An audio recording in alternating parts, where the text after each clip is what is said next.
Everybody, and welcome back to SK Manikits, and we're back again with another chapter for JEE and NEET. And today, what we are going to cover about is work power and work energy and power. And since हम लोग जानते हैं कि actual में और we have been recently covering the syllabus of class 12th and जो next chapter हमें study करना था that was rather electromagnetic induction. But this has been demand over this chapter, work energy and power for JEE and NEET, and that is the reason I'm going to shoot this video. Again, this will be one shot. हम लोग single video में पूरा chapter cover कर लेंगे.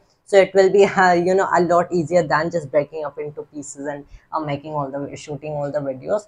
तो यहाँ पे मैं आपको फंडामेंटल कोर कंसेप्ट्स बताऊंगा of work energy and power. First of all will begin with the first topic जिसे हम लोग वर्क कहते हैं. Will know what is work. Work basically किसी भी बॉडी पे हम लोग डिफाइन करते हैं, क्योंकि हम लोग जानते हैं कि हम लोग किसी भी बॉडी पे जब फोर्स एक्ट करते हैं तो वो बॉडी एक्सेलरेट होती है in the same as direction as the force itself. तब हम लोग बोलते हैं द बॉडी इज एक्सेलरेटिंग. इसकी वेलोसिटी चेंज होगी एंड इसका मोमेंटम चेंज होगा. वेलोसिटी की चेंज की वजह से ऑब्वियसली मोमेंटम चेंज होगा. वेलोसिटी कैसे चेंज हो सकती है? इसकी स्पीड चेंज हो सकती है या फिर डायरेक्शन ऑफ मोशन चेंज हो सकता है.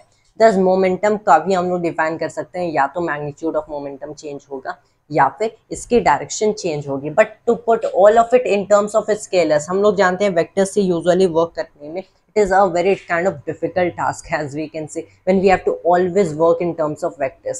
That's why we introduce some scalar quantities in physics, जिससे ये सारी चीजें easily solve हो सकती है. especially the concept of conservation of energy. conservation of energy को समझने के लिए we need to understand energy, and for understanding energy we need to understand the term work. जब भी हम लोग किसी भी बॉडी पे फोर्स एक्सर्ट करते हैं, so we say we are doing work on that object. अगर वो ऑब्जेक्ट उस फोर्स के अलोंग डिस्प्लेस हो रहा है, नॉट जस्ट नेसेसरी कि वो फोर्स के ही डायरेक्शन में डिस्प्लेस हो, वो किसी भी डायरेक्शन में डिस्प्लेस हो सकता है except for one particular angle that I will tell you about. Say मैंने किसी भी बॉडी पे यहाँ पे फोर्स एक्सर्ट किया तो यहाँ पे मेरा वेक्टर एफ हो गया.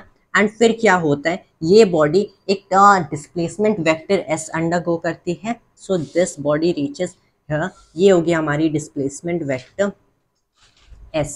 तब हम लोग कहते हैं कि ये बॉडी एक डिस्प्लेसमेंट, इस बॉडी पे हम लोगों ने हमारी फोर्स में एक वर्क किया है. जो वर्क यहाँ पे डिफाइंड होता है, ये होता है the product of the magnitude of force and the displacement the body has undergone. अगर इसी का मैं एक दूसरा एग्जाम्पल ले लूँ तो यहाँ पे basically since we still don't have a complete equation as we can say for the work itself, अगर ये बॉडी यहाँ पे वेक्टर एस मूव की है एंड मैंने ये फोर्स एग्जैक्टली टेंजेंशियली नहीं, in the direction of displacement नहीं, बल्कि एक angle phi to the displacement पे लगाया है. इस केस में हम लोग डिफाइन करते हैं कि ये जो वर्क होगा ये बॉडी पे, दैट इज, रिमेंबर ये वर्क हमेशा क्या होता है, this work is always the force times the displacement. But remember अगर हम लोग ये फोर्स किसी दूसरे एंगल पे लगा रहे, so the work done on this object by this force F is nothing but कि इस फोर्स का जो कंपोनेंट होगा along the direction of motion, that component times the displacement itself. तो इस केस में क्या हो रहा है कि इस केस में वर्क हो जाएगा F cos phi times S, यानी कि एफ एस कॉस फाई. तो ऑलवेज रिमेंबर, जो भी हम लोग वर्क डिफाइन करते हैं, कोई भी फोर्स किसी भी बॉडी पे एक्सर्ट कर रही है, इट इज़ नथिंग बट उस मोशन के अलोंग, उस डिस्प्लेसमेंट के अलोंग जो फोर्स कंपोनेंट होता है टाइम्स में डिस्प्लेसमेंट इटसेल्फ. तो यहाँ पे this is F cos phi times S and here you are getting to see it F S. This kind of equation can be given a more general form, जिसे हम लोग vector F dot vector S कह सकते हैं. Since we no अगर phi is the angle between vector F and vector S, जो कि यहाँ पे हम लोगों ने डिफाइन किया है, तो वी कैन से कि F cos phi times S, जिसे हम लोग एफ टेंजेंशियल टाइम्स एस भी कह सकते हैं, या फिर F parallel and S. Basically this kind of force, यानी कि वो कंपोनेंट ऑफ फोर्स जो कि डिस्प्लेसमेंट के टेंजेंशियल है या फिर पैरेलल है. So this kind of thing can also be represented as vector f dot vector s, जिसे हम लोग most general form of this kind of equation कह सकते हैं. Obviously you don't have to always work with this kind of thing, vector f dot vector s. अगर force and displacement vectors को as vectors ही given है, you can just find out the dot product if the angle itself is given. So we know कि vector f dot vector s can be in the end written as f s cos phi, which is nothing but this expression, which nothing but the parallel component of force in the direction of displacement, यानी कि force का वो component जो कि displacement की direction में, which is again F cos phi. या फिर हम लोग इसे ऐसे भी लिख सकते हैं कि if you are taking the component of displacement along the direction of force, obviously अगर मैंने अपनी एक्स एंड वाई एक्सिस ऐसे नहीं बल्कि कुछ ऐसे चूज किया होता, यू सी कि इसे सिर्फ एफ पैरेलल टाइम्स एस नहीं बल्कि एफ एस पैरेलल भी कह सकते हैं। अगर मैंने इस कोऑर्डिनेट एक्सिस को ऐसे नहीं बल्कि ऐसे चूज किया कि along the direction of the force मेरी एक्स एक्सिस है, तब मेरा डिस्प्लेसमेंट अगर यहाँ पे होगा vector S and this angle is phi, तो ऑब्वियसली मैं वेक्टर एस को दो पार्ट में ब्रेक कर सकता हूँ। One will be something like this, जैसे मैं एस कॉस फाई बोलूंगा the displacement along this apparent X axis, and जो दूसरा हमारा डिस्प्लेसमेंट बनेगा वो the displacement along apparent Y axis will be S sine phi. तो अगर हमारी एक्सिस चेंज कर रहे हैं तो इस चीज़ को एफ एस द पैरेलल भी कह सकते हैं, but it will be more general if you are considering our original set of coordinate system, जो कि हम लोग हमेशा ऑब्वियसली कंसिडर करते हैं। उसके अलावा जो हमारे वर्क के डायमेंशंस हैं that is M L square T power minus two, इसके dimensions are M L square T power minus two, and इसकी जो यूनिट्स है वो जूल है, जिसे कैपिटल जे से रिप्रेजेंट करते हैं, एंड वी नो कि 1 जूल होती है equal to 1 newton metre, and this can also be written as कि 1 joule equals 1 kg metre square पर सेकेंड स्क्वायर। ये तो सीधे डायमेंशंस भी से भी निकल सकते हैं, ना आप 1 न्यूटन को लिख सकते हो एज 1 केजी मीटर पर सेकेंड स्क्वायर टाइम्स में मीटर 1 केजी मीटर स्क्वायर पर सेकेंड स्क्वायर। तो इतना तो हो गया इंट्रोडक्शन टू वर्क। अब बेसिकली हम लोगों ने देख लिया कि इसके की वर्क होती है, this is the dot product of force and displacement.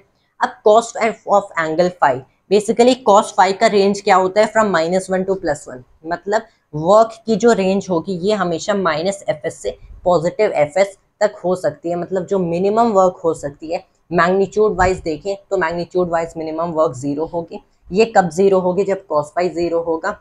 तो या तो ऐसा हो सकता है कि आप किसी भी बॉडी पे फोर्स एक्सर्ट करे, वो बॉडी डिस्प्लेसमेंट अंडरगो नहीं करे due to some other force. It is not necessary कि आपकी फोर्स की वजह से ही एंटायरली इस डायरेक्शन में डिस्प्लेसमेंट हो रहा है। आपकी फोर्स ने जितना वर्क किया है, so that is your force times this. वरना टोटल फोर्स, टोटल वर्क निकालना है, so total force times the displacement. ऐसा हो सकता है कि ये बॉडी यहाँ पे डिस्प्लेसमेंट करी है, आप कहीं फोर्स यहाँ पे लगा रहे, that displacement is due to some other force और कांस्टेंट मोशन इटसेल्फ।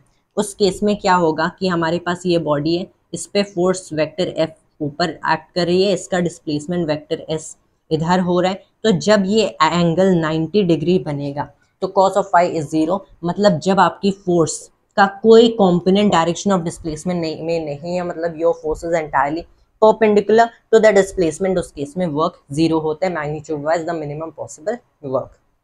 जो मैक्सिमम पॉसिबल वर्क होगा वो होगा जब आप in direction of the displacement force exert करा रहे हो, दैट इज ये वर्क हो जाएगा एफ टाइम्स एस के equal, and that is in the random values. अगर आप ऑपोजिट डायरेक्शन में बेसिकली वर्क कर रहे हो, actually what I am trying to say is, अगर आपने ऑपोजिट डायरेक्शन में फोर्स एक्सर्ट किया है, मतलब आपके पास ये बॉडी है, आपने फोर्स एक्सर्ट वेक्टर एफ इधर किया, ये बॉडी वेक्टर एस इधर मूव कर रही है, तब ये हो जाएगा cos of phi which is cos of 180 degree, जो कि यहाँ पे एंगल बन रहा है 180 डिग्री। उस केस में ये जो वर्क होगा ये माइनस एफ एस के इक्वल होगा। So this is equal to minus F S, as I have told इसकी रेंज माइनस एफ एस से पॉजिटिव एफ एस होगी। जब आप इन डायरेक्शन, आपका कोई भी component in direction of displacement होगा पॉजिटिव वर्क है, जब परपेंडिकुलर टू डिस्प्लेसमेंट होगा 0 वर्क है। आपकी जो कंपोनेंट बनेंगी एक्स एक्सिस या फिर वाई एक्सिस के अलोंग, जो आपकी कंपोनेंट्स ये पैरेलल वाली opposite direction to the displacement में होगी, तब हमारा वर्क नेगेटिव होगा। So work can be positive, negative or even 0. This is what we have seen about work. Now we'll proceed further. But now let's discuss about work energy theorem. तो work energy theorem को देखने के लिए first of all basically हम लोग we are just going to directly look at the derivation, and meanwhile we'll also define what is kinetic energy. First of all what I am going to tell you is कि मान लो आपके पास like ऐसी कोई body है, मान लो आपके पास ये कोई बॉडी है जो कि मोशन कर सकती है, एंड ये बॉडी इनिशियली क्या हो रहा है, एक ऑलरेडी एक वेलोसिटी v नॉट से मूव कर रही है, इसकी वेलोसिटी यहाँ पे हो गई v नॉट।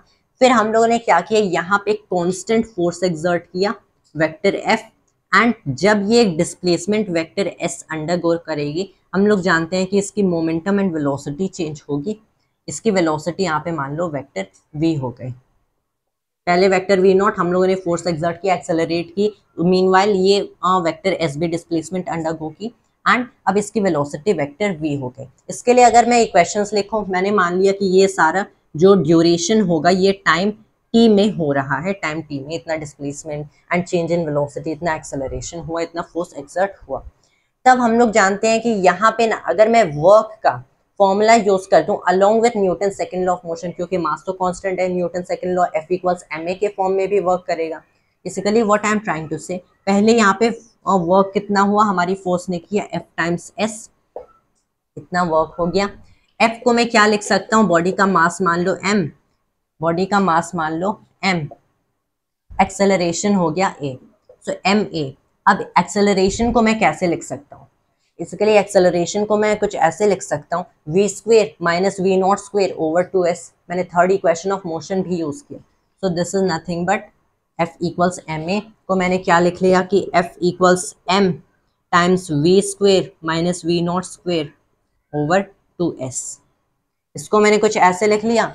अब इसको हम लोग इस इक्वेशन में पुट करते हैं, तब हमारा वर्क क्या हो गया, the force which is mass into acceleration, acceleration constant है क्योंकि कांस्टेंट फोर्स लगा रहे हैं, तो मैंने थर्ड इक्वेशन ऑफ मोशन की v square equals v not square plus 2as, मतलब a equals v square minus we not square over 2s use किया, एंड वी आर गेटिंग कि जो वर्क होगा द फोर्स ये हो गया m times we square minus we not square over 2s times में s हो गया, s से एक s कैंसिल हो गया, तो वर्क किसके इक्वल है, m v square by 2 minus m v not square by 2। इस एक्सप्रेशन को मैं रादर लिख लेता हूँ in a more familiar kind of way, you can say half m v square minus half mv naught square. We actually did nothing, just take this 2 out here as a separate denominator and multiplied this thing. So this is half mv square minus half mv naught square. अब just to simplify all of it, हम लोग क्या करते हैं कि यहाँ पे देखो half दोनों में it is appearing in both the expressions, mass भी वही सेम है, ये v स्क्वेयर एंड यहाँ पे v नॉट स्क्वेयर। क्या हम लोग इसको, सिंस वर्क बेसिकली क्या करता है, जब हम लोग किसी भी बॉडी पे वर्क करते हैं तो ये एक्सेलरेट करता है, इसका मोमेंटम चेंज होता है, तो क्या मैं बेसिकली इसे v स्क्वेयर, यहाँ पे v नॉट स्क्वेयर, यहाँ पे फाइनल वेलोसिटी अपेयर कर रही, यहाँ पे इनिशियल वेलोसिटी अपेयर कर रही, क्या मैं इसे as a final quantity related to the body minus an initial quantity related to the body लिख सकता हूँ? ऑब्वियसली लिख सकता हूँ, because this includes final velocity, this includes initial velocity. ये जो क्वांटिटी होगा इसकी एक्सप्रेशन तो वही बनेगी, half times m times velocity at an instant, तब final value of this quantity क्या हो जाएगी, half times mass times final velocity square, initial value half m initial velocity square. तब इसी का हम लोग यूज करते हैं for defining the kinetic energy. Kinetic energy हम लोग बोलते हैं एक एनर्जी होती है, बेसिकली व्हाट इज एनर्जी, आप बहुत जगह पढ़ोगे, energy is the capability of doing work, right, you will read many kinds of these things, I tell you just what energy is. तो बेसिकली काइनेटिक एनर्जी हम लोग किसी भी बॉडी की डिफाइन करते हैं, half times m mass of that body times velocity at that instant का square, this is how kinetic energy is defined. तो अगर मैं काइनेटिक एनर्जी को कुछ ऐसे डिफाइन कर दूं,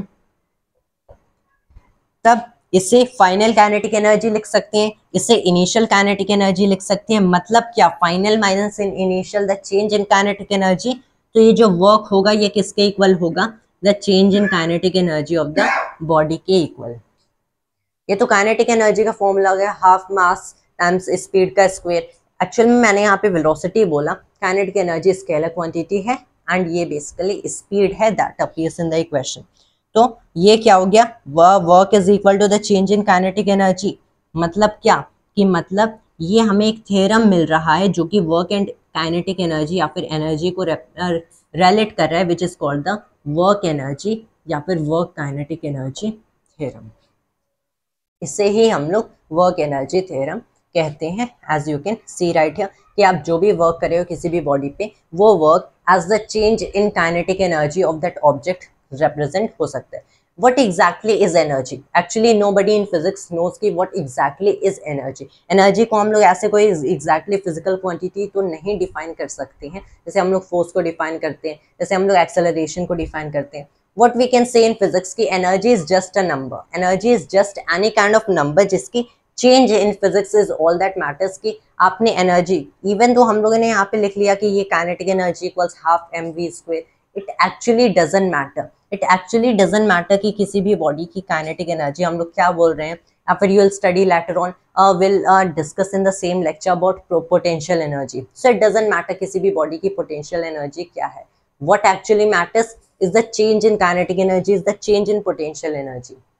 So energy will not tell you mechanism behind how any system is working or what process that system is undergoing or anything like that. It is the change in energy that is actually mattering in our systems. तो rather हम लोग more in change in energy पे focus करेंगे. Although यहाँ पे हम लोगों ने कुछ define कर लिया in an abstract manner कि kinetic energy equals half mv square, तो हम लोग यही as a state करेंगे कि this is the kinetic energy जो कि हम लोग किसी भी object के लिए define करते हैं. But what exactly it is?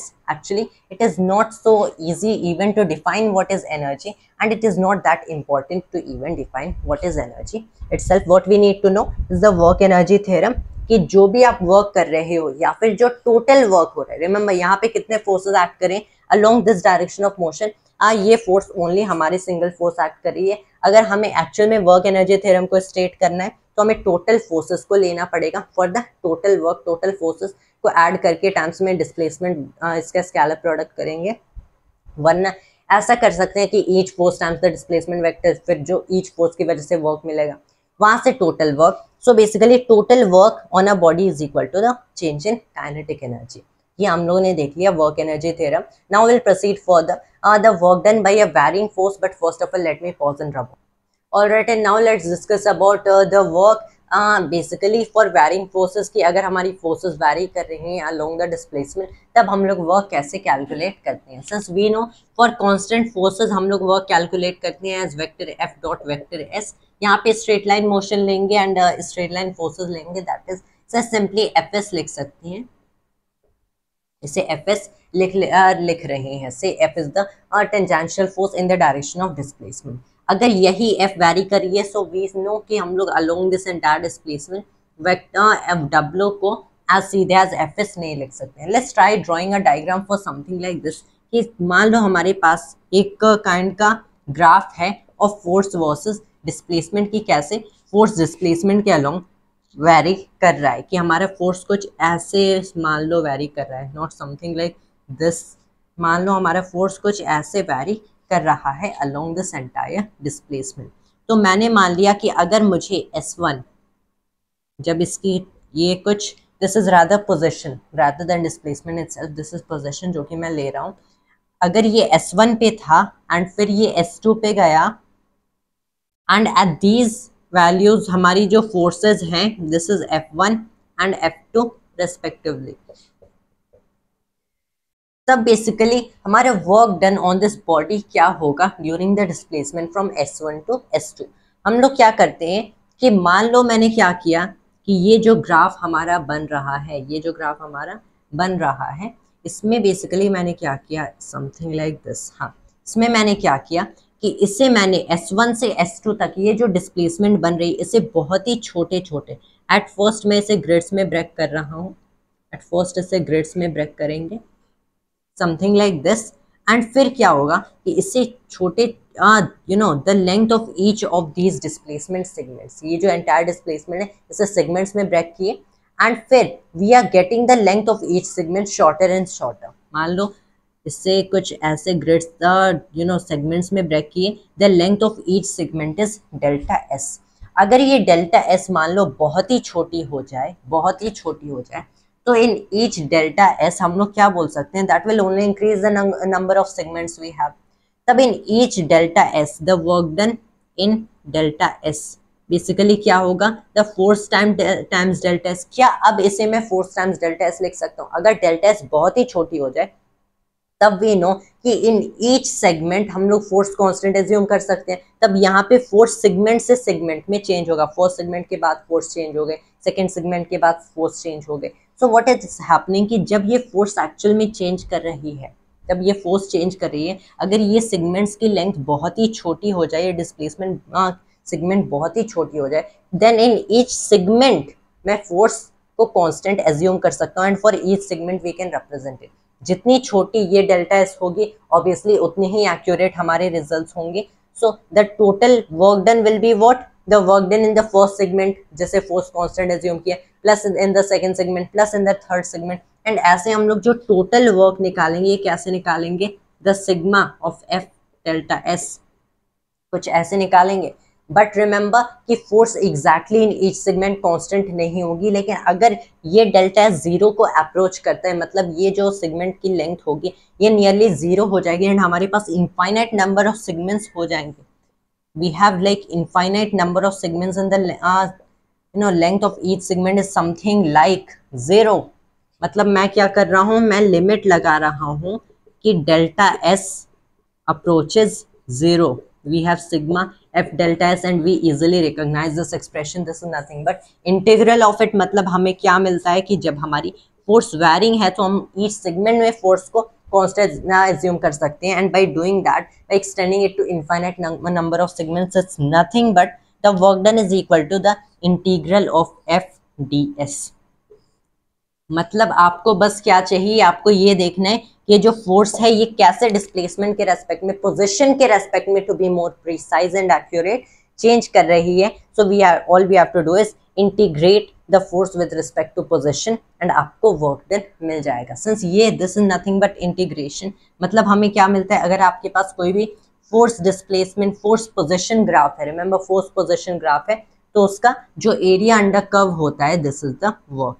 ये जो हमारा एरिया अंडर कर्व है, ये वाला जो एरिया अंडर कर्व है, this is the work done from S1 to S2, that is the work done by a varying force. जो हमारी वर्क एनर्जी थ्योरम होती है, यानी कि W इक्वल्स डेल्टा के, ये इस केस में भी वैलिड होती है, not just for constant case of force or something like that. Work energy theorem in all cases valid होगी। Later on will discuss the case of potential energy, तो यहाँ पे हम लोग पोटेंशियल एनर्जी को भी इंक्लूड करेंगे, but even in that case हम लोग ये इक्वेशन को यूज कर सकते हैं।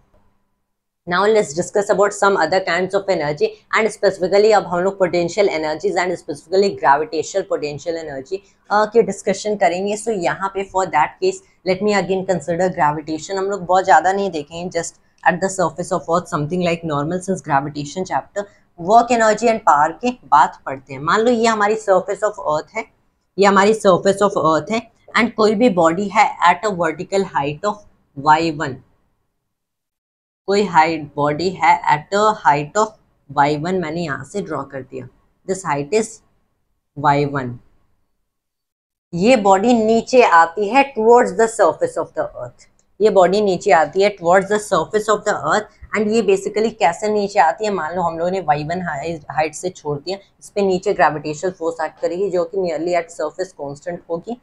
जब ये बॉडी एक हाइट y2 पे आ जाएगी, ये हमारा हाइट है y2, तो बेसिकली सिंस वी नो ये हाइट हो गया y1, ये हाइट हो गया y2, इसकी डिस्प्लेसमेंट क्या है, इसकी डिस्प्लेसमेंट नीचे हो रही है।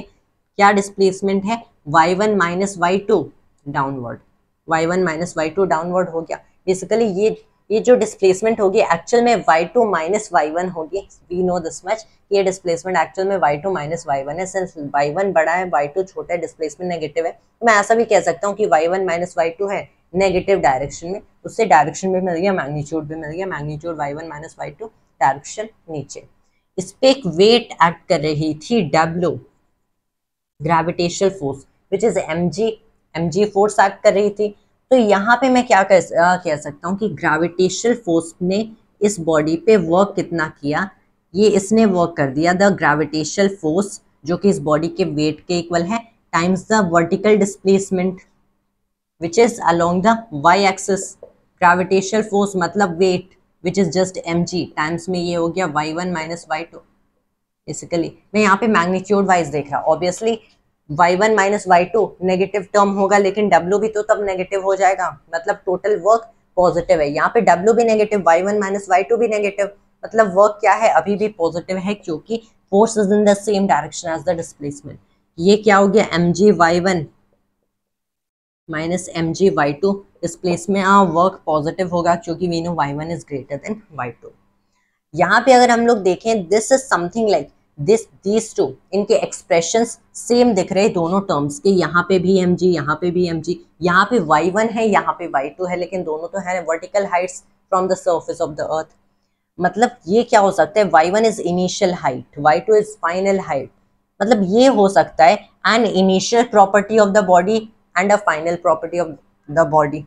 मतलब मैं ग्रेविटेशन जो वर्क कर रहा है उससे एक और नई काइंड की एनर्जी, एक नई काइंड की प्रॉपर्टी एसोसिएट कर सकता हूँ उस बॉडी से, जिसका नेगेटिव चेंज, क्योंकि initial minus final is equal to the work done by gravitation.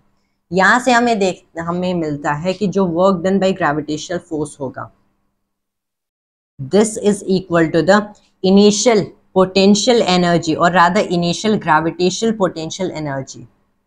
This is something like, इसे कह सकते हैं initial gravitational potential energy of the body minus final gravitational potential of the energy of the body, which is nothing but the negative change of gravitational potential energy.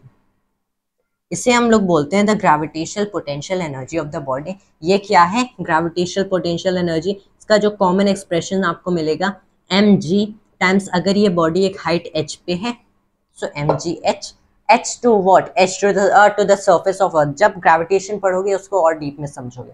मैंने क्या बताया था कि energy matter नहीं करती, एनर्जी की change matter करते हैं। काइनेटिक एनर्जी में आपको एक्चुअल में क्वेश्चंस में तो थोड़ी बहुत मैटर करेगी, यहाँ पे इट एक्चुअली डजंट मैटर।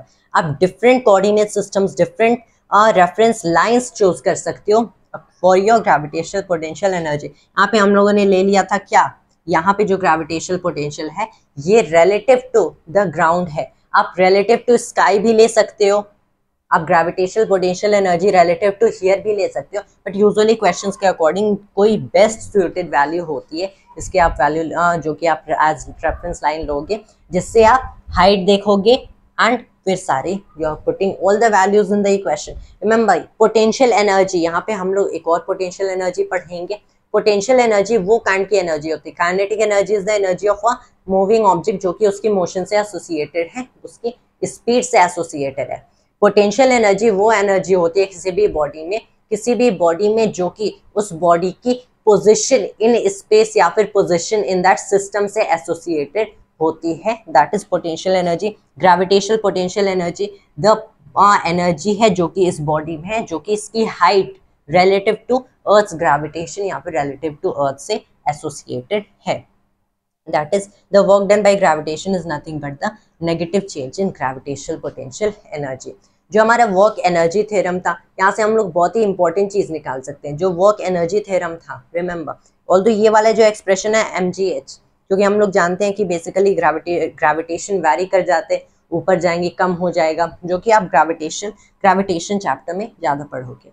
जो हमारा ये वाला था कि W इक्वल्स डेल्टा के हो गया, वही प्रिंसिपल यहाँ पे लगा दें। W इक्वल्स डेल्टा के भी है, नेगेटिव डेल्टा यू ग्रेविटेशनल भी है एटलीस्ट बाय ग्रेविटी, तो क्या मैं इसे नेगेटिव डेल्टा यू ग्रेविटेशनल लिख सकता हूँ? लिख सकते हैं। इससे मैं K2 माइनस K1 कर दूं इक्वल्स, ये क्या हो गया U1 gravitational, U gravitational 1 minus U gravitational 2। अब मैं क्या करूंगा कि फर्स्ट टर्म के लिए सारे दोनों को साथ में लिखूंगा, सेकंड टर्म के लिए काइनेटिक एंड पोटेंशियल को साथ में लिखूंगा। That is initial values, basically K1 को इधर ला देते हैं, U1 को इधर भेज देते हैं। क्या मिला कि K1 plus U gravitational 1 equals K2 plus U gravitational 2। ये हम लोगों ने आइसोलेटेड सिस्टम एक्चुअली के लिए कंसिडर किया है। जब कोई भी दूसरी फोर्स एक्ट नहीं करेगी, जब ग्रेविटी के अलावा दूसरी फोर्स एक्ट नहीं करेगी, लेकिन सिर्फ ग्रेविटी एक्ट करेगी, जो कि क्या करेगी, इस बॉडी की पोटेंशियल एनर्जी को चेंज करेगी एंड इसकी काइनेटिक एनर्जी को चेंज करेगी, तब जो initial kinetic energy plus initial gravitational potential energy होती है वो final kinetic energy plus final gravitational potential energy के इक्वल होती है। That is what we can get from this equation. You are getting this much. Remember this is for the special case कि gravity के अलावा कोई दूसरी force act नहीं करी, इसे कंजर्वेशन ऑफ मैकेनिकल एनर्जी कहते हैं। मैकेनिकल एनर्जी का मतलब the sum of the kinetic and potential energy, the sum of the kinetic and potential energy of a system या फिर अ बॉडी, क्योंकि ग्रेविटेशनल पोटेंशियल एनर्जी यहाँ पे इस बॉल की या फिर ब्लॉक की मान रहे हैं, ये एक्चुअल में होती है gravitational potential energy of this ball plus the earth की system, but we are just considering it this way, that is the same. हाँ, तो यहाँ पे the initial mechanical and total mechanical energy is equal to final total mechanical energy, यानी कि mechanical energy जब other than gravity forces work नहीं करेंगे, अभी हम लोग इलास्टिक को देखेंगे, इलास्टिक पोटेंशियल एनर्जी जब इलास्टिक फोर्सेस वर्क करेंगे उसे भी इस इक्वेशन में इंक्लूड कर देंगे, तब वो भी कंजर्वेशन मैकेनिकल एनर्जी का पार्ट बन जाएगा कि मैकेनिकल एनर्जी सारे सिचुएशंस में कंजर्व्ड रहती है, चेंज नहीं करती है। We are going to look at that case, but first of all let me pause and rub all of it and we'll proceed further. Now let's discuss about elastic potential energy. तो यहाँ पे elastic potential energy is just another kind of energy, जो कि हम लोग just another kind of elastic energy जो कि हम लोग इस एक spring system के लिए कंसिडर करते हैं। मान लो आपके पास यहाँ पे एक वॉल है, यहाँ पे surface है which is nothing but floor, and आपने क्या किया, आपने एक ब्लॉक लिया जिससे आपने एक स्प्रिंग अटैच किया है, एक स्प्रिंग अटैच किया। आप देखोगे कि जो हमारी स्प्रिंग फोर्स एक्सर्ट करती है, वी नो कि यहाँ पे ब्लॉक का मास m है, हम लोगों ने ब्लॉक को पकड़ के ऐसे कुछ पुल किया राइट अपने टुवर्ड्स एंड इस डायरेक्शन में एक फोर्स लगाया, तो वी नो कि ब्लॉक भी एक रिस्टोरिंग फोर्स एक्सर्ट करते हैं जो कि ब्लॉक को वापस, एंड स्प्रिंग को एक्चुअल में स्प्रिंग एक्सर्ट करता है जो कि इसे वापस अपनी ओरिजिनल पोजिशन पे लाना चाहता है। कंसिडर कर लो कि मैंने इसे एक position sorry that is the mass, एक पोजीशन x तक डिस्प्लेस किया, एक position x from its initial position. जब एक स्प्रिंग रिलैक्स्ड होता है, ना कि स्ट्रेस्ड ना कंप्रेस्ड, तो इसकी पोजीशन को इक्विलिब्रियम पोजीशन कहते हैं। इक्विलिब्रियम से मैंने x तक डिस्प्लेस किया इस ब्लॉक को, इस स्प्रिंग को, तब यहाँ पे जो फोर्स एक्सर्ट करता है ये kx फोर्स एक्सर्ट करता है, जहाँ पे k को हम लोग इस स्प्रिंग का स्प्रिंग कांस्टेंट या फिर फोर्स कांस्टेंट कहते हैं विथ यूनिट्स ऑफ न्यूटन पर मीटर, राइट। तो बेसिकली यहाँ पे हम लोगों ने क्या देखा कि जो फोर्स होता है, एक स्प्रिंग होता है, एक स्प्रिंग फोर्स एक्सर्ट करेगा जो कि स्प्रिंग को वापस रिस्टोर करती है अपनी ओरिजिनल पोजीशन में, कोशिश करती है। The spring constant difference the springs के लिए डिफरेंट होंगे टर्म्स में डिस्प्लेसमेंट फ्रॉम इक्विलिब्रियम, यही पुल का पुश करने की कोशिश करेंगे इनटू द स्प्रिंग, तब एक रिस्टोरिंग फोर्स इस डायरेक्शन में एक्ट करेगा, एंड ये फोर्स प्रोपोर्शनल होता है to the displacement from equilibrium position. We saw that much. यहाँ पे हम लोग अब सीधे सीधे देख लेते हैं the work done by a spring, not work done on a spring but work done by a spring, जब ये डिस्प्लेसमेंट होगी from any position x1 to any other position x2 from, जो कि ये पोजीशंस इक्विलिब्रियम से ले रहे हैं।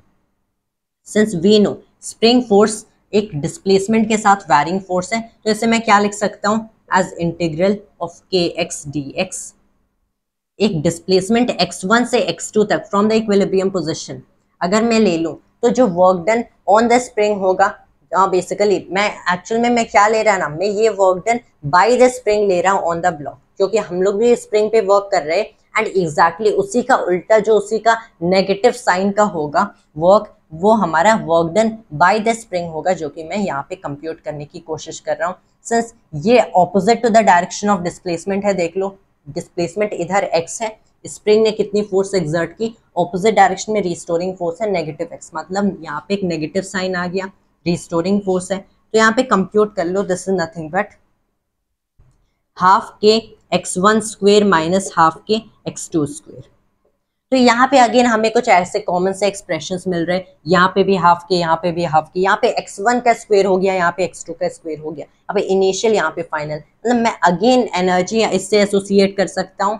कौन सी एनर्जी? Potential energy. इस सिस्टम में किस पे डिपेंड करिए? पोजिशन ऑफ द ब्लॉक पे डिपेंड करिए इन द सिस्टम, राइट। तो यहाँ पे इसे मैं इनिशियल इलास्टिक पोटेंशियल एनर्जी बोल दूंगा, इसे फाइनल इलास्टिक पोटेंशियल एनर्जी। तो इलास्टिक में हो गया ये 1 माइनस में 2, मतलब क्या मिला कि जो वर्क डन होगा by the spring, work done by the spring is equal to what? The negative change of elastic potential energy.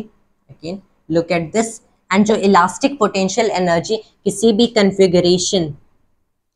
Configuration at a displacement x from equilibrium होती है, that is nothing but half k x square. मैंने बताया था कि gravitational potential energy में आप कोई भी रेफरेंस लाइन चूज कर लो, वहां से हाइट के अकॉर्डिंग आपकी अपनी, that is all your own will, your free choice, free will. लेकिन यहाँ पे जो x इक्वल 0 होगा वो हमेशा इस स्प्रिंग की इक्विलिब्रियम पोजीशन होगी, द रिलैक्स पोजीशन, उससे डिस्प्लेसमेंट लेनी है x इक्वल्स x की, that is elastic potential energy stored in the spring, that is what is happening here. तो यहाँ पे हम लोगों ने देख लिया वर्क डन ऑन इट, कुछ इतना होता है। यहाँ पे जब ये स्प्रिंग हम लोग जानते हैं, जब इसे हम लोग ऐसे खींचते हैं तो यहाँ पे ये एक्चुअल में रेस्ट पे होता है, जब इसे लीव करेंगे तो मोशन में आ जाते हैं, यहाँ पे मैक्सिमम वेलोसिटी हो जाती है, इट गोज हियर, फिर रुक जाता है, फिर यहाँ पे वापस आता है। ये एक्चुअल में इंटरचेंजिंग ऑफ एनर्जी हो रही है, जैसे काइनेटिक एनर्जी, पोटेंशियल एनर्जी मैंने रिलेट किया था कि सम हमेशा कांस्टेंट होते हैं, ये खुद कांस्टेंट नहीं भी हो सकते। इसका एक यहाँ पे एग्जांपल ले लेते हैं। क्या अगर मैं यहाँ से वर्क एनर्जी थ्योरम लूँ तो बेसिकली क्या होगा, अगेन यहाँ पे बेसिकली क्या हो रहा है कि अगर यहाँ पे ग्रेविटेशनल पोटेंशियल एनर्जी में तो चेंज हो नहीं रहा है, मैं वर्क एनर्जी थ्योरम से ये तो ले सकता हूँ ना, ये तो प्रूव कर सकता हूँ कि जो इनिशियल काइनेटिक एनर्जी होगी प्लस में इनिशियल इलास्टिक एनर्जी होगी, that will be equal to final kinetic energy plus final elastic potential energy. क्योंकि ग्रेविटेशनल पोटेंशियल एनर्जी तो अगेन यहाँ पे चेंज हो नहीं रही है, मतलब मैंने कंजर्वेशन ऑफ मैकेनिकल एनर्जी का एक यहाँ पे दूसरा फॉर्म बना दिया, this is just another form of conservation of mechanical energy. हम लोग एज अ होल भी कंजर्वेशन ऑफ एनर्जी देखेंगे, but a little bit later, wait for that a little longer. तो यहाँ पे बेसिकली क्या होता है, किसी भी इंस्टेंट पे ऐसा होता है ना कि जब हम लोगों ने इसे यहाँ पे रखा है तो इसके पास मैक्सिमम एलोंगेशन है एट x, मतलब मैक्सिमम इलास्टिक पोटेंशियल एनर्जी, इसे छोड़ा ये इलास्टिक पोटेंशियल एनर्जी क्या होता है कि ये elastic potential energy kinetic energy में के फॉर्म में कन्वर्ट होने लगती है, मतलब ये स्पीड गेन करेगा। यहाँ पे जीरो इलास्टिक पोटेंशियल एनर्जी, मतलब पूरी पोटेंशियल एनर्जी काइनेटिक एनर्जी में चली गई, एंड इसके पास मैक्सिमम काइनेटिक एनर्जी मतलब मैक्सिमम स्पीड है। फिर जब ऐसा होता है तब काइनेटिक एनर्जी इलास्टिक एनर्जी में कन्वर्ट होने लगती है, एंड ये जब अंदर जाएगा तो बेसिकली अगेन सेपरेशन हो रहा है, काइनेटिक एनर्जी स्पीड डिक्रीज हो रही है, सेपरेशन इंक्रीज हो रहा है। यहाँ पे मैक्सिमम इलास्टिक पोटेंशियल एनर्जी हो जाती है at maximum separation from equilibrium, zero kinetic energy, and ऐसा रिपीट होता है। That is what's happening. जब आप एक बॉल को ड्रॉप करते हो, इनिशियली इसके पास मैक्सिमम ग्रेविटेशनल पोटेंशियल एनर्जी है, जब ये नीचे गिरेगा तो ये पोटेंशियल एनर्जी काइनेटिक में कन्वर्ट हो रही है, मतलब इससे स्पीड मिल रही है। जब ये बॉडी अर्थ के और पास जाएगी, स्पीड क्यों मिलेगी, क्योंकि पोटेंशियल एनर्जी काइनेटिक में कन्वर्ट हो रही है। जब हम लोग बॉल को ऊपर फेंकेंगे तो इनिशियली मैक्सिमम स्पीड है, मैक्सिमम काइनेटिक एनर्जी, और ऊपर जाएगा ये एनर्जी पोटेंशियल एनर्जी में कन्वर्ट हो रही है, मैक्सिमम हाइट पे जीरो काइनेटिक, मैक्सिमम पोटेंशियल, कुछ ऐसा होता है। लेकिन सम हमेशा कांस्टेंट रहता है, यहाँ पे ग्रेविटेशनल फोर्स नहीं ऐड करेगी तो सम यहाँ पे कांस्टेंट रहेगा, उस केस में इलास्टिक नहीं ऐड करेगी, वहां पे सम कांस्टेंट रहेगा। एंड अगर हम लोग चाहें अबाउट इट, अगर हम लोग चाहें एक more general equation for conservation of mechanical energy बना सकते हैं, जब ग्रेविटेशनल एंड इलास्टिक फोर्स दोनों ऐड करें किसी भी सिस्टम पे, तब हम लोग लिख सकते हैं the initial kinetic energy plus initial potential energy equals final kinetic energy plus final potential energy. ये जो पोटेंशियल एनर्जी की बात कर रहा हूं, this is the combined form of gravitational and elastic. The total potential energy हम लोग बोल सकते हैं the elastic potential energy plus में ग्रेविटेशनल पोटेंशियल एनर्जी। तो अगर इसे एज टोटल ले रहे हैं तो जो इनिशियल काइनेटिक एनर्जी होगी plus initial potential energy is always equal to final kinetic energy plus final potential energy, the most general form of conservation of mechanical energy. जो ये अभी भी कंप्लीटली एक्यूरेट नहीं है। Now will also look at the concept of non conservative forces, but first of all let me now we have also already seen the जो हमारी basically conservation of mechanical energy होती है। अब क्या होगा कि other than हमारी kinetic energy and potential energy बाकी भी form की energy हो, या फिर other than these gravitation and elastic forces बाकी भी kind के forces work कर रहे हैं, उस केस में हम लोग इस conservation of mechanical energy को और भी broader sense में लिख सकते हैं as the initial kinetic energy plus में हमारी हो जाती है initial potential energy plus work done by all other forces is equal to the final kinetic energy plus final potential energy. So it can always be extended further and further. You might be questioning कि ये जो work done by other forces ये क्यों लिख रहे हैं, क्योंकि it is just associated to the energies as we can see, but why just in the initial term, क्योंकि इनिशियली ये जब सारे फोर्सेज वर्क करेंगे in saying in a physical sense and, तो उसकी वजह से काइनेटिक या फिर और पोटेंशियल एनर्जी इंडिविजुअली चेंज हो सकती है, लेकिन इन तीनों का सम हमेशा फाइनल के लिए सेम होगा। इसकी हाँ मैथमेटिकल भी डेरिवेशन है, I am not going through all that. Now let's discuss the concept of conservative and non-conservative forces. Conservative and non-conservative forces, not works, forces. Basically ये फोर्सेस व्हाट आर दीज के हम लोग forces को दो kind में classify कर सकते हैं, conservative and non conservative forces based on the work that they perform. मान लो ग्रेविटेशनल फोर्स, ग्रेविटेशनल फोर्स का जो वर्क होता है ये हम लोग कैसे रिप्रेजेंट करते हैं, the negative change in gravitational potential energy, जिसे मैं U1 माइनस U2 लिख सकता हूँ। ग्रेविटेशनल पोटेंशियल एनर्जी, यहाँ पे मैं ग्रेविटेशनल का सिंबल नहीं लिख रहा, यहाँ पे सफिक्स, तो basically but this is just gravitational potential energy, mgy1 minus mgy2। मान लो ये जो ऑब्जेक्ट है कि ये किसी हाइट y1 से, बेसिकली किसी हाइट y1 से मूव कर रहा है एंड ये वापस y1 पे आ गया, समथिंग लाइक दिस। आपके पास एक अच्छी सी इलास्टिक बॉल है, आपने यहाँ से फेंका, ये नीचे ग्राउंड पे गया, ग्राउंड को स्ट्राइक करके वापस उसी हाइट पे आ गया। वर्क डन बाय ग्रेविटी कितनी हुई, वर्क डन बाय ग्रेविटी अब यहाँ पे कितनी हुई, जब नीचे जब ये बॉल जा रहा था तब ग्रेविटी ने पॉजिटिव वर्क किया, ऊपर आया उतना ही नेगेटिव वर्क कर दिया। यू सी जब उसी हाइट पे ये बॉल आ जाएगी, y1 y2 इक्वल हैं, जो टोटल वर्क मिलेगा ये 0 हो जाएगा। एक क्लोज्ड पाथ के लिए, मतलब ये नीचे गया वापस उसी पॉइंट पे आ गया, एक क्लोज्ड पाथ के लिए वर्क डन बाय ग्रेविटी 0 है। अब इलास्टिक पोटेंशियल एनर्जी देख लो, ये यहाँ हमारे पास मान लो कोई ब्लॉक है जो कि स्प्रिंग से कनेक्टेड है, हम लोगों ने इसे स्ट्रेच किया, छोड़ दिया, फिर क्या हुआ बेसिकली कि जो हमारी वर्क डन बाय, हमें अब इलास्टिक पोटेंशियल एनर्जी चाहिए। तो पहले तो बेसिकली ये इक्विलिब्रियम पोजीशन पे था, फिर हम लोगों ने एक्स डिस्प्लेस किया, छोड़ दिया, अब ये कुछ ऐसे जा रहा है। कोई रैंडम हम लोग पॉइंट सेलेक्ट किए, मान लो इक्विलिब्रियम पोजीशन ही, जब ये वापस इक्विलिब्रियम पोजीशन पे आ जाएगा, अब इसके पास एक काइनेटिक एनर्जी भी होगी, लेकिन work done bye elastic potential energy कितना होगा, नथिंग बट हाफ के x1 स्क्वायर माइनस हाफ के x2 स्क्वायर।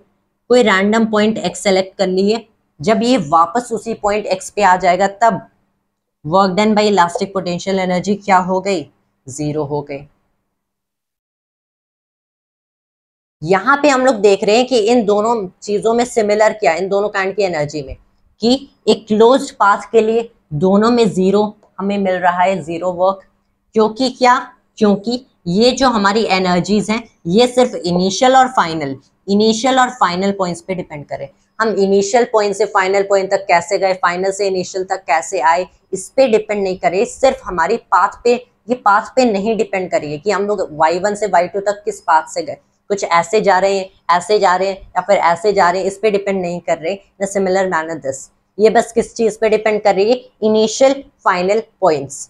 ऐसे काइंड के फोर्सेस को, ऐसे काइंड के फोर्सेस की वजह से, जिनकी वजह से कुछ वर्क का बिहेवियर ऐसा होता है, तो यहाँ पे ग्रेविटेशनल फोर्स है, यहाँ पे इलास्टिक फोर्स है, इन फोर्सेस को कंजर्वेटिव फोर्स कहते हैं।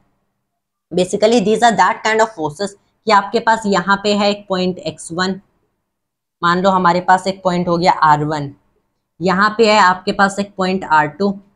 जब ये r1 से r2 कोई भी पार्टिकल जा रहा है एंड इस पे एक फोर्स एक्ट कर रहा है, ये इस पाथ से जा रहा है, ठीक है, ये इस पाथ से जा रहे हैं, ठीक है, ये इस पाथ से जा रहे हैं, ठीक है, लेकिन अगर इस पे जो फोर्स एक्ट कर रहा है ये एक कंजर्वेटिव फोर्स है, इसका मतलब अगर ये r1 से r2 इस पाथ से जा रहा है, r1 से r2 इस पाथ से जा रहे हैं, या फिर r1 से r2 इस पाथ से जा रहे हैं, तो तीनों केसेस में जो work done by this force होगा ये 0 होगा, ये इक्वल होगा तीनों केसेस के लिए, W1 W2 W3 तीनों इक्वल होंगे, पाथ डिपेंड नहीं करेगा, बस आप इनिशियली कहाँ हो, फाइनल कहाँ हो, इनिशियली कहाँ हो, फाइनल कहाँ हो, पाथ डिपेंड नहीं करेगा। देन द फोर्सेस जिसकी वजह से वर्क हो रहा है that is conservative, path depend कर रहा है मतलब फोर्स नॉन कंजर्वेटिव है।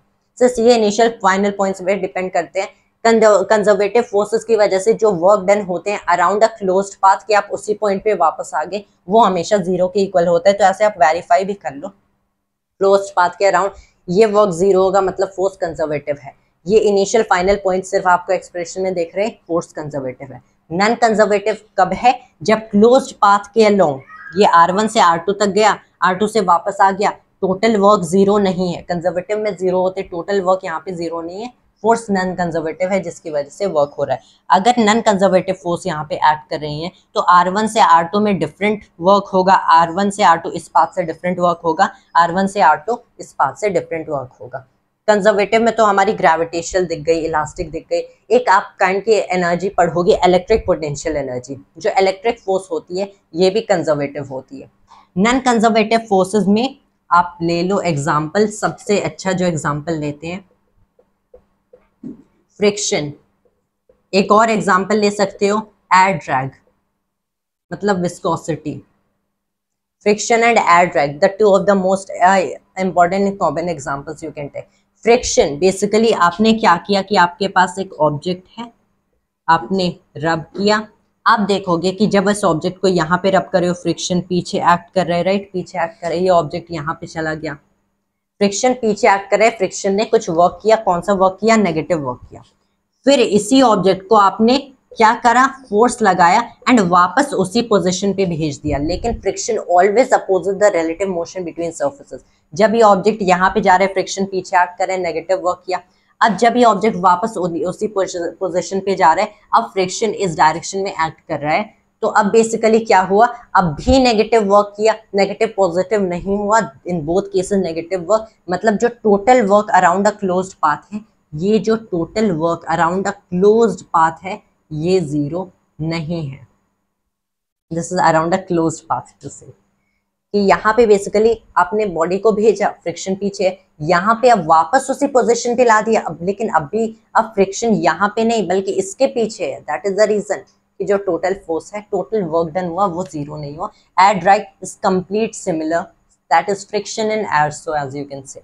सो बेसिकली इनसे वर्क डन क्लोज पाथ में नेगेटिव जीरो नहीं होते, इनसे जीरो हो जाते हैं। ये क्योंकि यहाँ पे पाथ पे भी डिपेंड कर रहा है कि किस पाथ से ले जाओगे। अपने सीधे इस पाथ से ले गया तो कुछ वर्क हो रहा है, अभी इसी को और कॉम्प्लिकेटेड पाथ से और लंबे पाथ से ले जाते तो फ्रिक्शन और वर्क नेगेटिव वर्क करता। तो ये पाथ डिपेंडेंट है। This is the difference between conservative and non-conservative forces. Now again let me pause the video and rub all of it and then we'll proceed further. Okay, and now we are back once again. Let's finally look at the law of conservation of energy. हम लोगों ने law of conservation of mechanical energy पढ़ा था. Now let's look at law of conservation of energy. देखो हमारे पास जो भी forces होते हैं, जो भी work होते हैं, जब भी हमारे पास work है for a conservative force, क्योंकि अभी तक हम लोग क्या मान रहे थे कि जो work है हमारे कंजर्वेटिव फोर्सेस की वजह से, फ्रिक्शन का एग्जांपल हम लोगों ने नहीं लिया था। इस जब भी वर्क कंजर्वेटिव फोर्सेस की वजह से होता है तो इससे हमेशा इस वर्क को एक पोटेंशियल एनर्जी फंक्शन से एसोसिएट कर सकते हैं। Like work done by gravitation था, कंजर्वेटिव फोर्स है तो ग्रेविटेशन ले लिया। वर्क डन बाय इलास्टिक था तो इलास्टिक पोटेंशियल एनर्जी ले लिया। Work done by electric force होगा तो इलेक्ट्रिक पोटेंशियल एनर्जी हम लोग ले लेते हैं, जो कि आप 12th में पढ़ोगे। अगर हमारा फोर्स नॉन कंजर्वेटिव है तब इसे एज अ कोई पोटेंशियल एनर्जी फंक्शन नहीं लिख सकते, तो फ्रिक्शन को हम लोग ऐसे नहीं लिख सकते। तो जब हमारे पास नॉन कंजर्वेटिव फोर्स किसी भी सिस्टम में एक्ट करते हैं, मोस्ट ऑफ द टाइम ये क्या करेंगे? सिस्टम की एनर्जी को डिस्ट्रॉय करेंगे। दैट इज सिस्टम की एनर्जी इस नॉन कंजर्वेटिव फोर्स की अदर फॉर्म ऑफ एनर्जी में कन्वर्ट हो सकती है। लाइक आप फ्रिक्शन देखो, तब इससे हम लोग डिफाइन करते हैं internal energy of the system. Friction non conservative force है।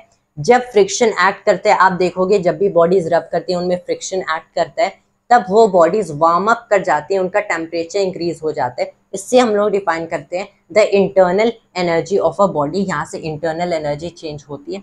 तो ये जो मैं work done by other forces बोल रहा हूँ, which will be said as the work done by non conservative forces, this is just the negative change in internal energy. Negative change, जब ये अदर फोर्सेस नेगेटिव वर्क करेंगे तब internal energy बढ़ेगी, जब positive करेंगे इंटरनल एनर्जी कम होगी। This change in temperature, this is nothing but internal energy. जब friction हमारा एक्ट करता है हमेशा नेगेटिव वर्क करता है, दैट्स वाई फ्रिक्शन की वजह से हमेशा टेम्परेचर इंक्रीज होता है, इंटरनल एनर्जी बढ़ती है। तब हम लोग मोस्ट जनरल फॉर्म लिखते हैं of the law of conservation of energy, not mechanical, क्योंकि यहाँ पे सिर्फ मैकेनिकल एनर्जी जैसे कैपिटल ई से डिनोट करते हैं के प्लस यू, उसे इसको सिर्फ नहीं लिखेंगे, बट work done by non conservative forces भी as a change in internal energy लिख सकते हैं, as the initial kinetic energy plus initial potential energy plus the change in internal energy अगर हम लोग देख लें, प्लस द इनिशियल हम लोग इंटरनल एनर्जी ले सकते हैं, equals K2 plus U2 plus हम लोग ले लेंगे फाइनल इंटरनल एनर्जी सेकेंड वाले। तो यहाँ से ना जो हमें फाइनली इक्वेशन मिल सकता है कि इसे हम लोग rather in terms of change represent करते हैं। हम लोगों ने K1 plus U1 equals K2 plus U2 देख लिया था, but now will write it in form of deltas. कैसे कि delta K plus delta U plus delta U internal, मतलब चेंज इन इंटरनल एनर्जी हमेशा जीरो होती है। The most general form of law of conservation of energy. This is the law of conservation of energy.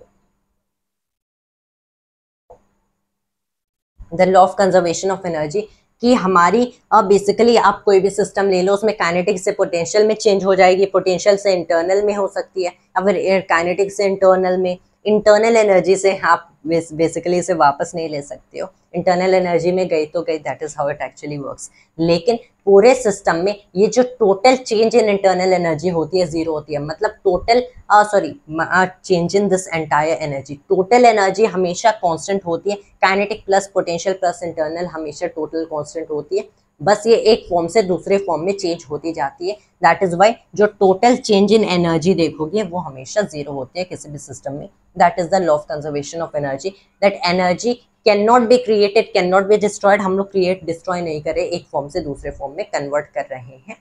That is how it is happening, the law of conservation of energy. ये भी हम लोगों ने देख लिया, उसके आगे will discuss about power and that will be the last point for today and for this chapter. So let me pause. Okay, and now we are back once again and now let's discuss about this final point जिसे हम लोग power कहते हैं।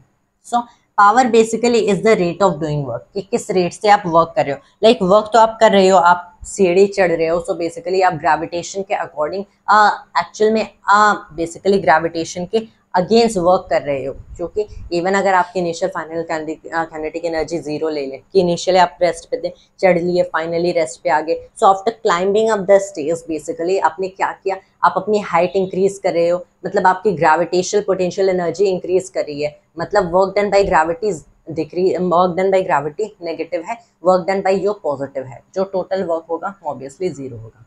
तो basically यहाँ पे अब हम लोग पावर, लेकिन आप कितने टाइम में सीढ़ी चढ़ी, this is also something that matters. Not only कि आपने कितना वर्क किया, लेकिन आपने इतना वर्क कितने टाइम में किया, नॉट ओनली कि इतनी एनर्जी चेंज हुई, बल्कि इतनी एनर्जी कितने टाइम में चेंज हुई, ये भी मैटर करता है। तो इसी के लिए हम लोग डिफाइन करते हैं power, that is the rate of doing work,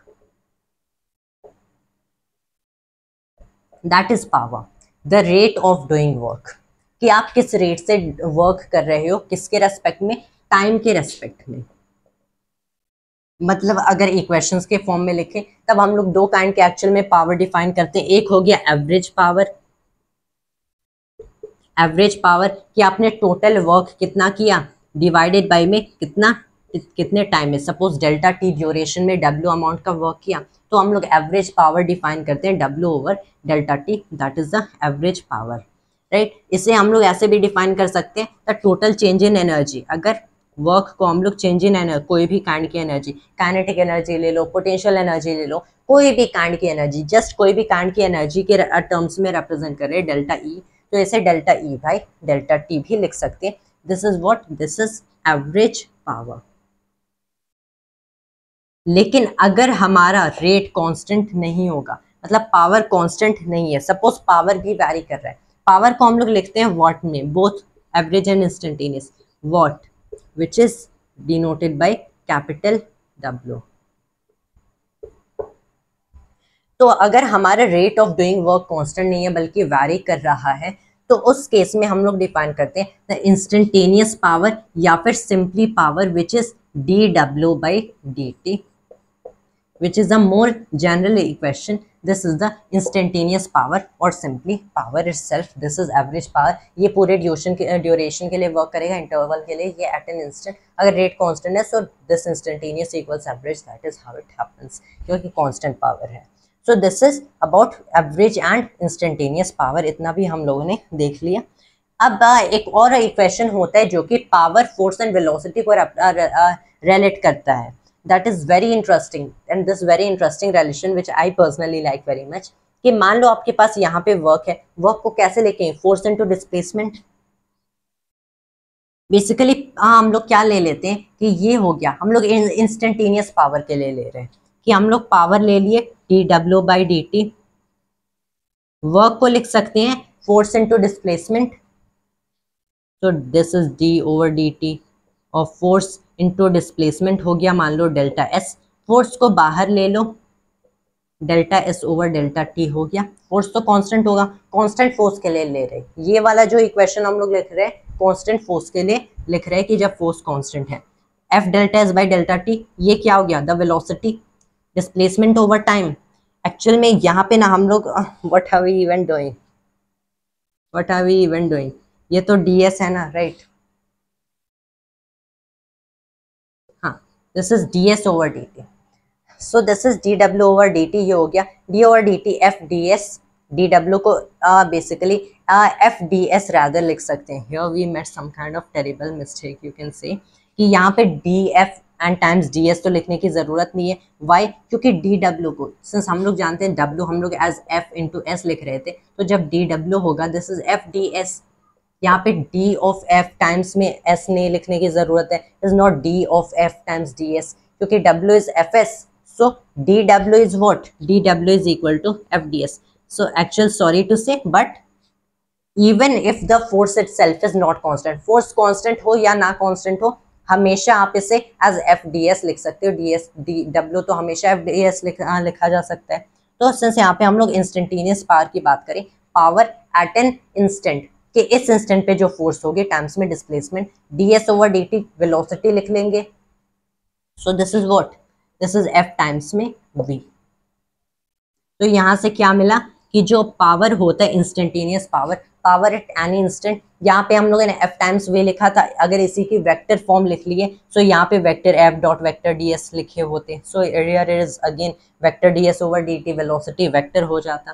so this is power at an any instant is what? Vector f dot vector v. The force at that instant is a scalar product with the velocity at that instant. Remember, this is not the average power, this is the instantaneous power. अगर average power की बात करें तो यहाँ से average power भी निकाला जा सकता है कि अगर मान लो कि हम लोगों ने फोर्स की कांस्टेंट वैल्यू ले ली, वेलोसिटी की कांस्टेंट वैल्यू ले ली, उस टाइम में पावर भी कांस्टेंट है. This is just the average and instantaneous, both हो गया. वरना आपको एवरेज पावर ही चाहिए तो एवरेज फोर्स लो एंड एवरेज वेलोसिटी लो, दैट इज मल्टीप्लाई करो इनके vectors with scalar product dot product, तो यहाँ से आपको एवरेज पावर मिल जाएगा. But this seems better for instantaneous power. किसी भी इंस्टेंट पे पावर चाहिए सो उस इंस्टेंट पे फोर्स का स्केलर प्रोडक्ट विद उस इंस्टेंट की velocity. Force and velocity need not be constant, क्योंकि यहाँ पे dw कुछ भी हो जाए, यहाँ पे f को हमें बाहर निकालने की जरूरत ही नहीं. इट्स जस्ट कि ये f already it is out and this is about power. There like few other topics but ये यूजुअली JEE नीट में यूजफुल नहीं होते. Like I will tell you an equation कि जैसे बेसिकली क्या होता है, हम लोगों ने पोटेंशियल एनर्जी की डिस्कशन की थी. हम लोग फोर्स एंड पोटेंशियल एनर्जी को रिलेट कर सकते हैं. Obviously force and potential energy को रिलेट किया जा सकता है. आप ये इक्वेशन डिराइव कर सकते हो just from work, force, potential energy, इन सबके फॉर्मूलाज रिलेट करो. I will just directly tell you the equation कि मान लो एक्स एक्सिस के अलोंग है.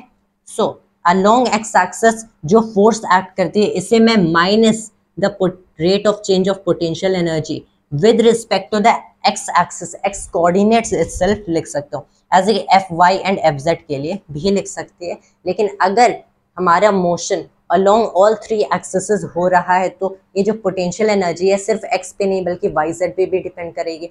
उस केस में जब डिफरेंशिएट करेंगे तो अलोंग f कैसे निकालेंगे पार्शियल डिफरेंशिएशन से निकालेंगे. If you are not like familiar with the concept of partial differentiation, I have already made a video on that, you can watch that. तब हमें जो टोटल वेक्टर एफ होता है, ये हम लोग कुछ ऐसे लिखते हैं एज माइनस में हो गया d u over d x i cap plus, and minus में बाहर ले लेता हूँ as a common sign, it will be in fact better, plus d u over d y j cap and plus इसको मैं लिख लेता हूँ d u over d z के कैप, जैसे हम लोग माइनस नेबुला वेक्टर यू लिखते हैं. If you are really unfamiliar with the concept of these kind of weird expressions, so I have made a video on partial differentiation, just go and watch that, you'll feel familiar with this kind of term. Not really that kind of complicated mathematical expression, it is just a very simple term कि आपको total force चाहिए vector form में. So इसे differentiate करो with respect to X partially, फिर इसे partial differentiate करो with respect to Y, partial with respect to Z, Z minus sign लगाओ, these are in that kind of coordinates. इतनी हमारी फोर्स की कंपोनेंट्स बनती हैं. That is all that we have in work, energy and power, and we have just completed such a long chapter for JEE NEET in just one shot. And thanks to all viewers for watching this video full, I would say, not just for watching this video, but if you have actually remained till this time. So thanks to you always, and Jai Hind, Jai Bharat.